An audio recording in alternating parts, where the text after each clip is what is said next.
Ahora hablemos de cómo entender a los usuarios y sobre todo a los usuarios vulnerables. De acuerdo a la Ley General de Movilidad y Seguridad Vial, los peatones y los ciclistas tienen prioridad sobre el resto de los usuarios.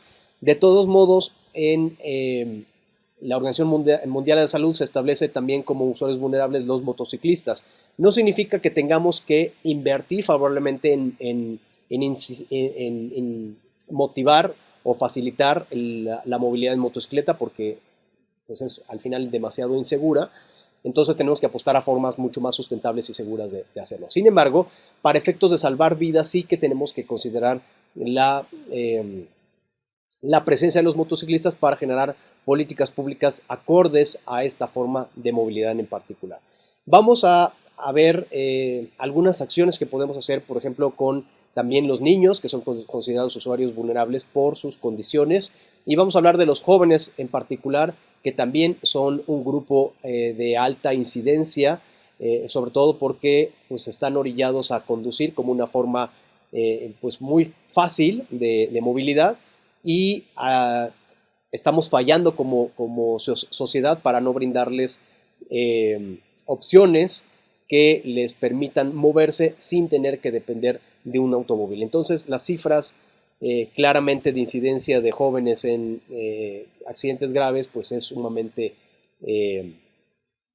evidente y de ahí que tengamos que prestar atención a este grupo especial de usuarios. Por último, tenemos también las personas mayores que, bueno, también tenemos que considerar algunas condicionantes. Dentro de estos grupos, y para entender también la responsabilidad asignada a cada uno de los diferentes usuarios, me refiero incluyendo a los que manejan, existen diferentes formas de hacer llegar los mensajes. Hablo principalmente de sensibilización, educación y formación. Con mucha frecuencia, casi todo se llama educación. Lo que hace falta es, estoy entrecomillando, lo que hace falta es educación vial. Bueno, no necesariamente la educación es la forma pedagógica de transmitir los conocimientos. Me parece que hay que ser muy claros en cuál sería la estrategia a seguir para poder llegar a las metas específicas en cuanto a la seguridad vial. Hablemos primero de la sensibilización. ¿Qué es la sensibilización? Es la información recibida a través de los sentidos que despierta emociones y sentimientos. Cada miembro construye el conocimiento de manera propia y personal. ¿Qué es esto de sensibilización? Es hacer que la gente a través de emociones construya un conocimiento. Por ejemplo, una campaña emotiva, una campaña que transmite, por ejemplo, lo que sucede con las víctimas del tránsito, una familia que pierde una persona por alguna situación, eso es sensibilización. Eso no educa, eso sensibiliza. Vamos a ver ahora qué es la educación. La educación es una serie de medidas, reglas y recomendaciones que todo individuo debe conocer al momento de transitar por la vía pública. De alguna manera es como enseñar las reglas del juego y fomenta actitudes y valores necesarios para la convivencia. La educación propiamente sería explicar las reglas del reglamento, ¿no? O sea, no te pases el semáforo en rojo, obedece las señales, respeta al peatón, ¿no? Es como un poco, ¿cómo podríamos decirlo? La parte aburrida, regulatoria, ¿no? De esa manera, lo que buscamos es que la gente adquiera el entendimiento de esas reglas y procure pues, cumplirlas al final del día. Y por último, hablemos de formación. ¿Qué es la formación? Es la capacitación dentro del ámbito profesional. Es un proceso que incluye una base organizada y estructurada de conocimientos y una preparación práctica. Es decir, cuando asistimos a una autoescuela de a de veras, una autoescuela muy seria, muy profesional, entonces en ese momento estamos recibiendo formación, por ejemplo, en la conducción. En teoría, los conductores profesionales, es decir, los que se dedican a trabajar en el volante, deberían tener una formación muy específica, muy estructurada para poder ser los profesionales del volante. Pero también aquellos que buscan obtener su licencia deberían pasar por un proceso formativo dentro de las autoescuelas para demostrar sus aptitudes y al final aprobar un examen que les representaría la certificación de esas aptitudes y poder tener el derecho a manejar. Creo que estamos fallando en nuestro sistema actual en México en la parte sobre todo formativa.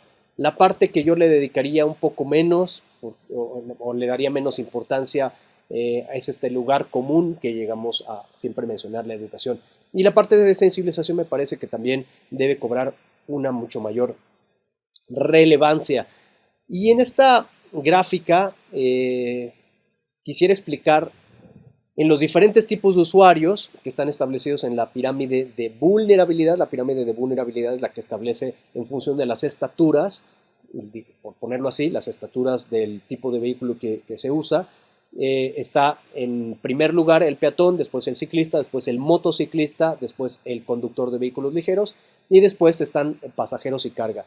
De esta manera establecemos dos cosas. Una, un orden en función de los riesgos que cada uno de estos usuarios tiene al convivir con los demás, es decir, por supuesto que los que generan más daños, más externalidades, pues serían los más pesados, los más grandes.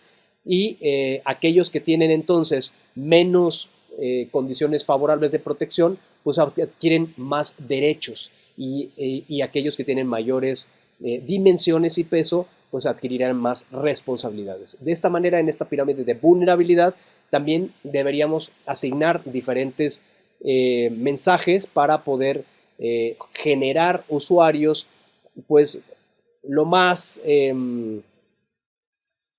formados dentro de una equidad lo más realista posible. Entonces, ¿a quién le daríamos sensibilización?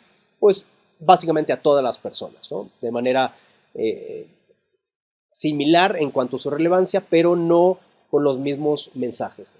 No podemos hacer responsable, por ejemplo, a un peatón con discapacidad de la misma manera que un peatón sano o un niño o una persona mayor, ¿no? Pero la sensibilización, pues creo que no hace daño en general a todo tipo de usuarios.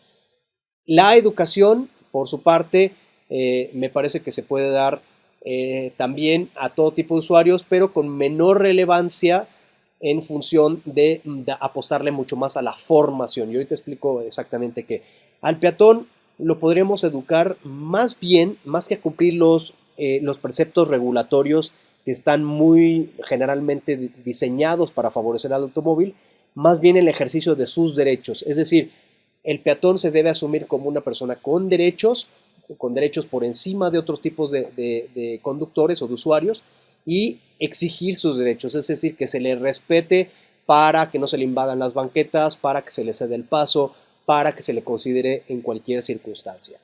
La educación me parece que podría ser el punto también más relevante para los ciclistas, en cuanto a que no deben pasar por una cicloescuela propiamente o biciescuela, pero sí generarle cierto entendimiento de las reglas básicas, ¿no? Un poco generar estos conocimientos muy simples para el cumplimiento de algunas reglas también muy simples que le permitan convivir favorablemente con el peatón, por ejemplo, pero también en la exigencia de sus derechos en el sentido de que son usuarios mucho más sustentables que los automóviles.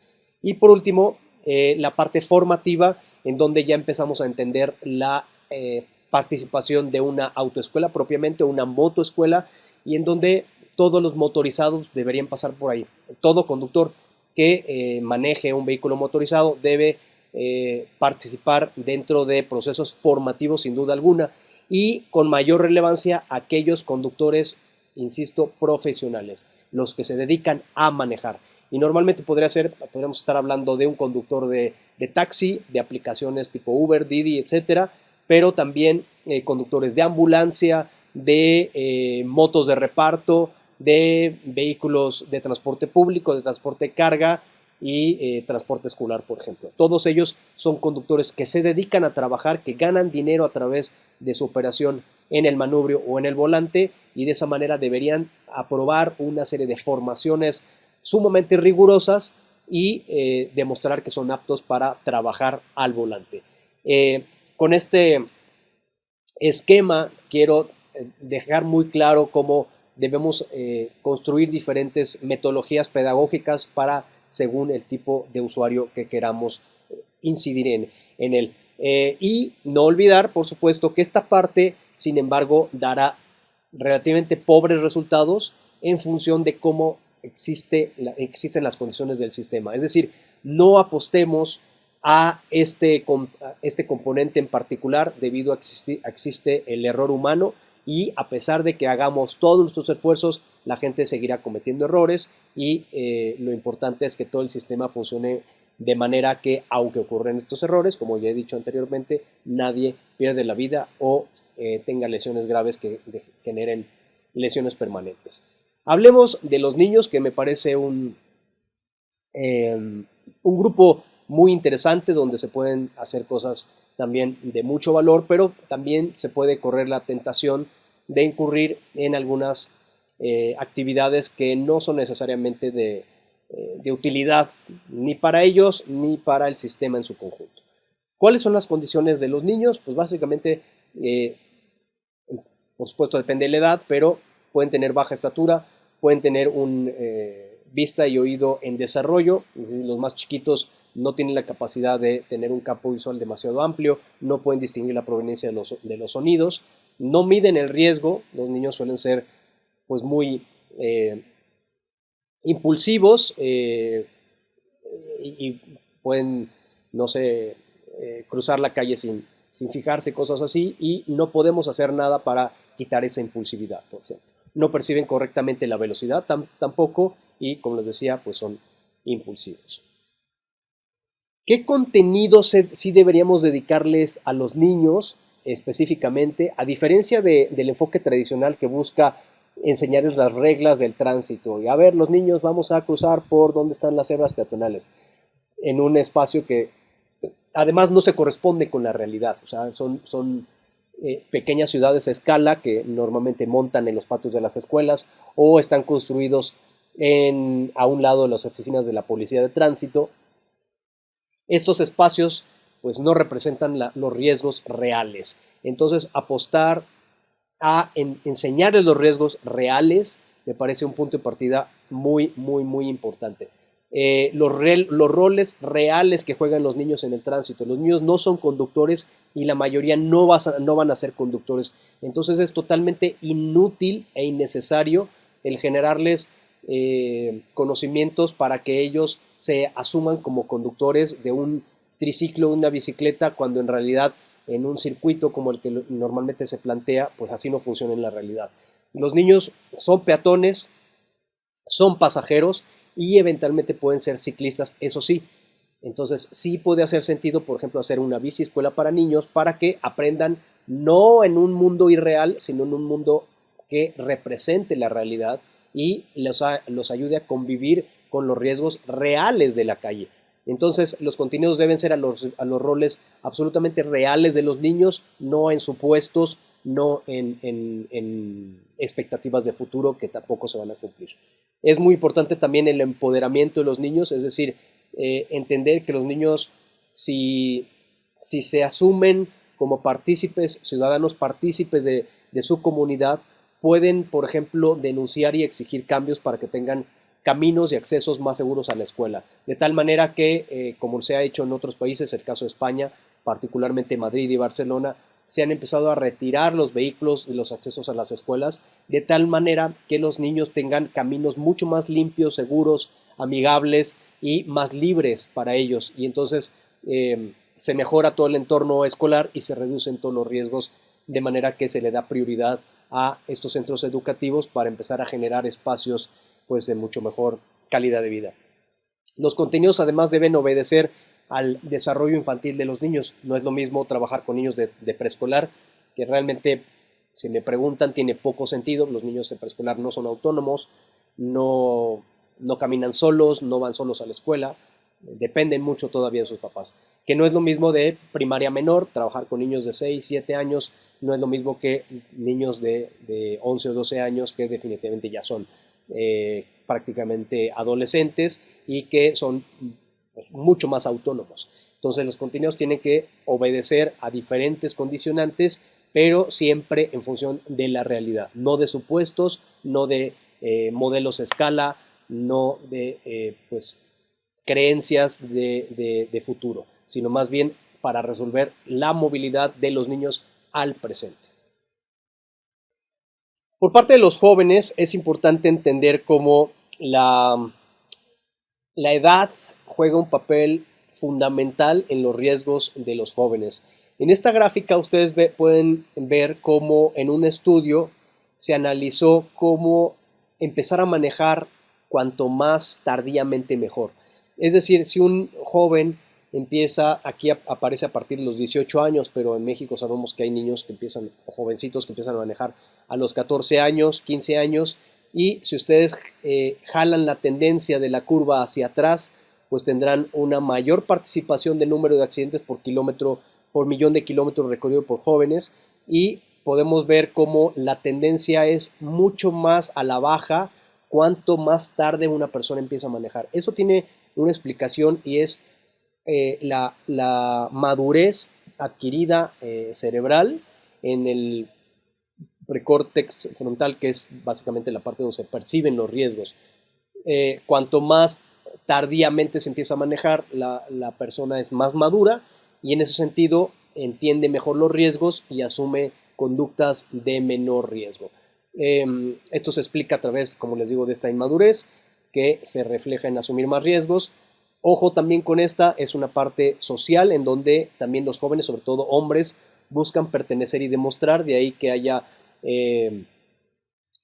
demostraciones de, no sé cómo llamarlo, pues farolear, ¿no? O sea, el arrancón, el acelerón, rechinar llantas, dar una vuelta rápida, hacer pues ese tipo de conductas es bastante común en los jóvenes que buscan pertenecer y buscan la identidad dentro de un cierto, de un cierto grupo de también pares, ¿no? de jóvenes amigos, etc.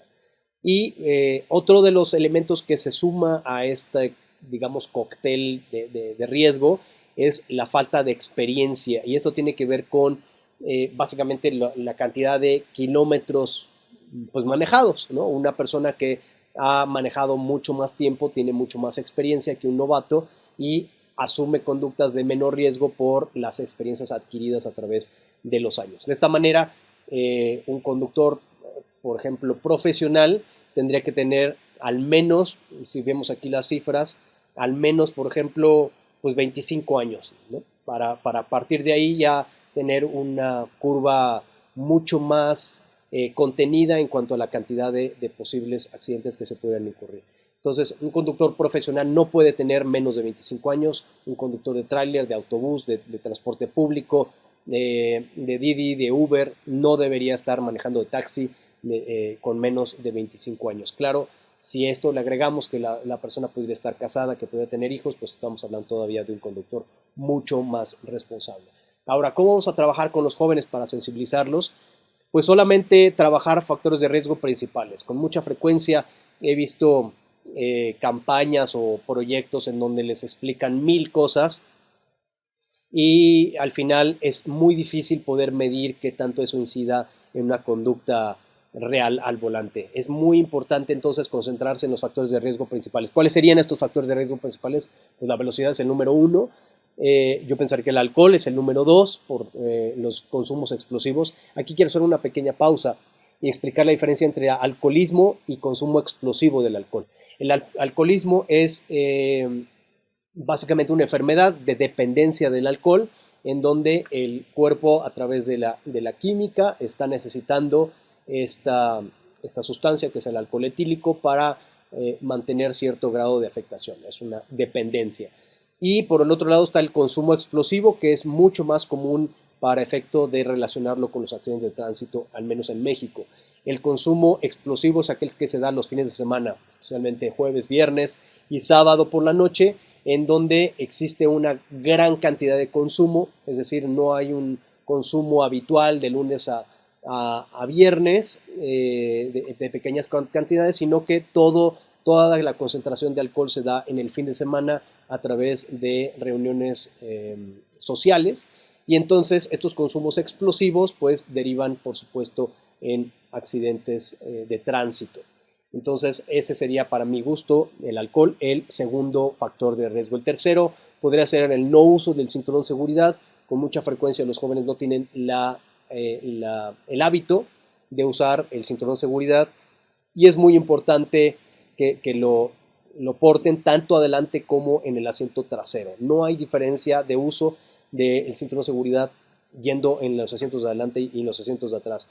Con mucha frecuencia me ha tocado presenciar, por ejemplo, volcaduras o choques en donde los cuerpos salen despedidos y normalmente iban en el asiento trasero porque no tenemos el hábito de ponerse el cinturón en los asientos traseros. Aquí aprovecho para hacerles una invitación muy personal, muy directa a cada uno de ustedes que me hacen el favor de prestarnos atención, que se comprometan por su propia vida y por la de los demás a, si eventualmente ustedes manejan, que todos los pasajeros se pongan su cinturón, y si ustedes viajan con alguna otra persona en los asientos, en cualquiera de los asientos, se pongan siempre el cinturón de seguridad por los factores de riesgo que ya hemos visto. Entonces, ese sería el tercero. Vamos a repasarnos la velocidad, entendida como un factor de riesgo, no necesariamente el exceso de velocidad que está regulado, sino la velocidad a escala humana, o sea, la velocidad inadecuada. El segundo es el alcohol, el tercero es cinturón de seguridad, y el último, que es el más complicado de controlar, es la distracción a través del celular.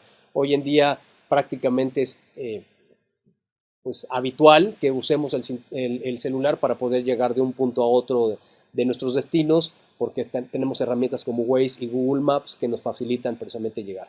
Aparte de eso, pues está también los mensajes de texto, la navegación y otro tipo de distractores que son muy peligrosos. El menos importante pensaría yo que sería una llamada telefónica, que además la ponemos en altavoz, y si es de corta duración, pues no generará mayor riesgo, pero el estar manipulando y viendo la pantalla mientras está manejando, pues es un factor de riesgo. También ahora el generar videos mientras está manejando, pues es peor, porque se atiende más lo que se está diciendo y la pantalla que estar atendiendo a la conducción.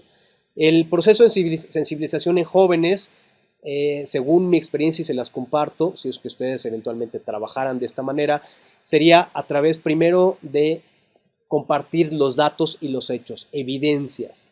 Es decir, compartir algún choque que haya ocurrido donde murieron jóvenes, y explicar cómo funcionó ese evento, cómo se desarrollaron los momentos y cómo terminó en esa tragedia. Este tipo de datos ayudan al joven a ir construyendo un conocimiento mental que les permite empezar a entender cómo funcionan las cosas allá afuera.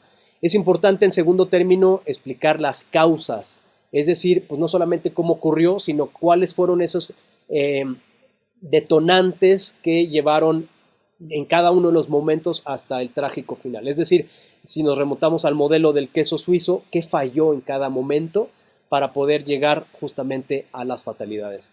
En tercer lugar, las consecuencias, es decir, de cada uno de esas fallas en los diferentes momentos, cuáles fueron las consecuencias que de igual manera llegaron a determinar la fatalidad. Y por último, cómo evitarlo, es decir, cómo en cada momento, pudiendo haber tomado un camino, una decisión, una precaución, una actitud, podríamos haber evitado que sucediera. A lo mejor no podemos evitar el choque, pero podemos evitar que la gente se muera por ponerse el cinturón, por ejemplo. A lo mejor no podemos evitar que la gente consuma alcohol, pero podemos hacer que no se suba al automóvil porque usamos una plataforma o un taxi. A lo mejor no podemos, en fin, pues podemos ir desmenuzando todo el evento de tal manera que se entienda que al final una fatalidad es consecuencia de muchos errores.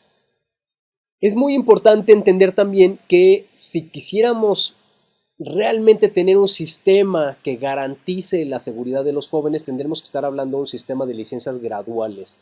Es decir, no porque yo llegue a sacar mi licencia, significa que ya tengo todos los derechos para manejar en cualquier momento, en cualquier hora y bajo cualquier circunstancia.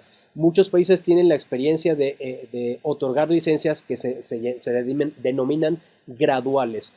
¿Qué significa una licencia gradual? Es aquella que se va otorgando derechos en función de la experiencia adquirida.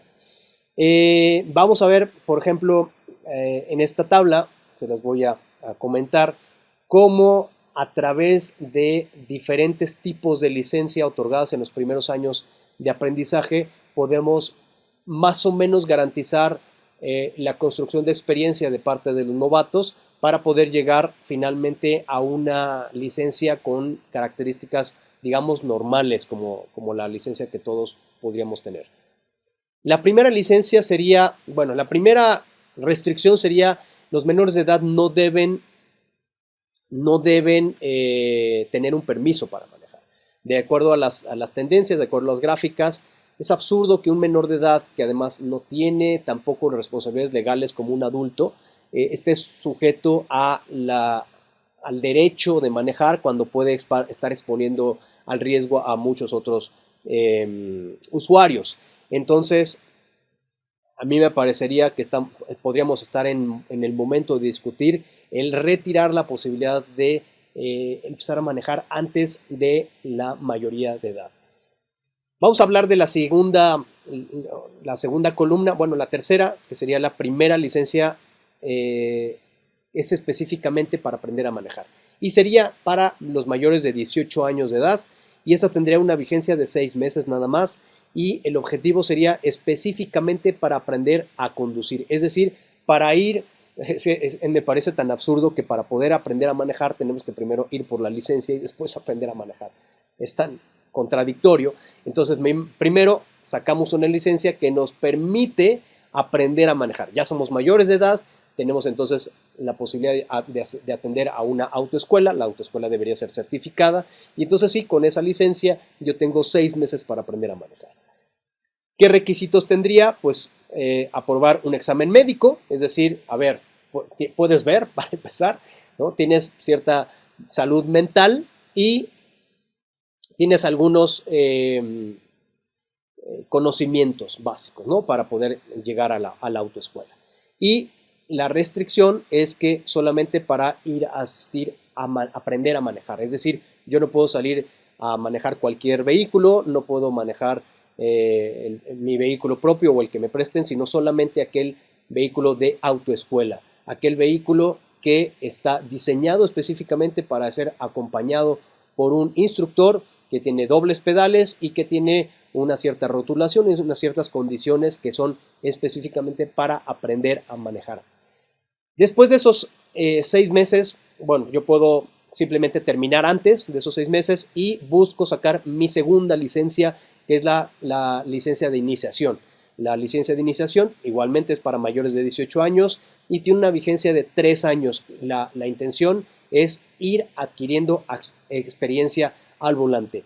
Los requisitos es que siempre al manejar se tenga una conducción supervisada por un adulto, por una persona mayor de esa edad, de los 18 años, y se deberán cursar cursos de manera adicional y de manera obligatoria. Es decir, si yo estoy manejando durante esos 3 años, pues tendré que regresar para construir mis conocimientos de manera un poco más sólida en la autoescuela. Digamos que estaremos pensando tal vez en un paquete dentro de la autoescuela en donde se dice, bueno, pues yo voy con esta autoescuela, adquiero mis primeras instrucciones dentro de este cierto plazo, que es lo que yo adquirí en la licencia primera, y después, gracias a ese contrato, pues tengo mis siguientes lecciones cuando yo ya estoy manejando de manera más, digamos, independiente, aunque siempre supervisada. Las restricciones serían a la conducción nocturna. Se sabe que la mayoría de los accidentes fatales en jóvenes suceden precisamente en la noche. Así es que pues la restricción nocturna sería una garantía de que nadie se va a morir, al menos en los primeros años de aprendizaje, circulando en la noche. También habría restricciones en la edad de los pasajeros, es decir, yo puedo manejar solo, pero no puedo ir acompañado de mis amigos porque mis amigos me pueden influenciar. Esto está demostrado científicamente por el Instituto Nacional de Salud Pública y otras muchas investigaciones a nivel mundial. Yo no puedo hacerme acompañar de otros amigos y compañeros que estén en la misma edad o que sean menores que yo. De esta manera siempre tengo que estar acompañado de un adulto y pueden ir, o eventualmente sí, otros menores, pero ese adulto, digamos que será el que responda por todos los demás.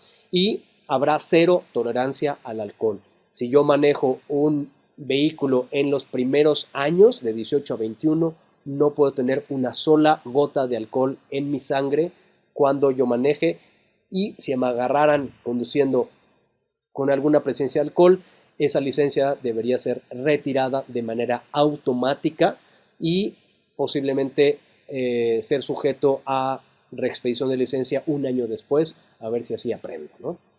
La tercera licencia sería aquella licencia sin restricciones, es decir, ya adquirí dentro de los 18 a 21 años de edad cierta experiencia, no pude manejar de noche, no pude manejar con amigos, no pude manejar con alcohol, pero adquirí experiencia para ahora sí pasar a la siguiente licencia, que es la licencia, digamos, del adulto, del que tiene todos los conocimientos y ha adquirido todas las obligaciones.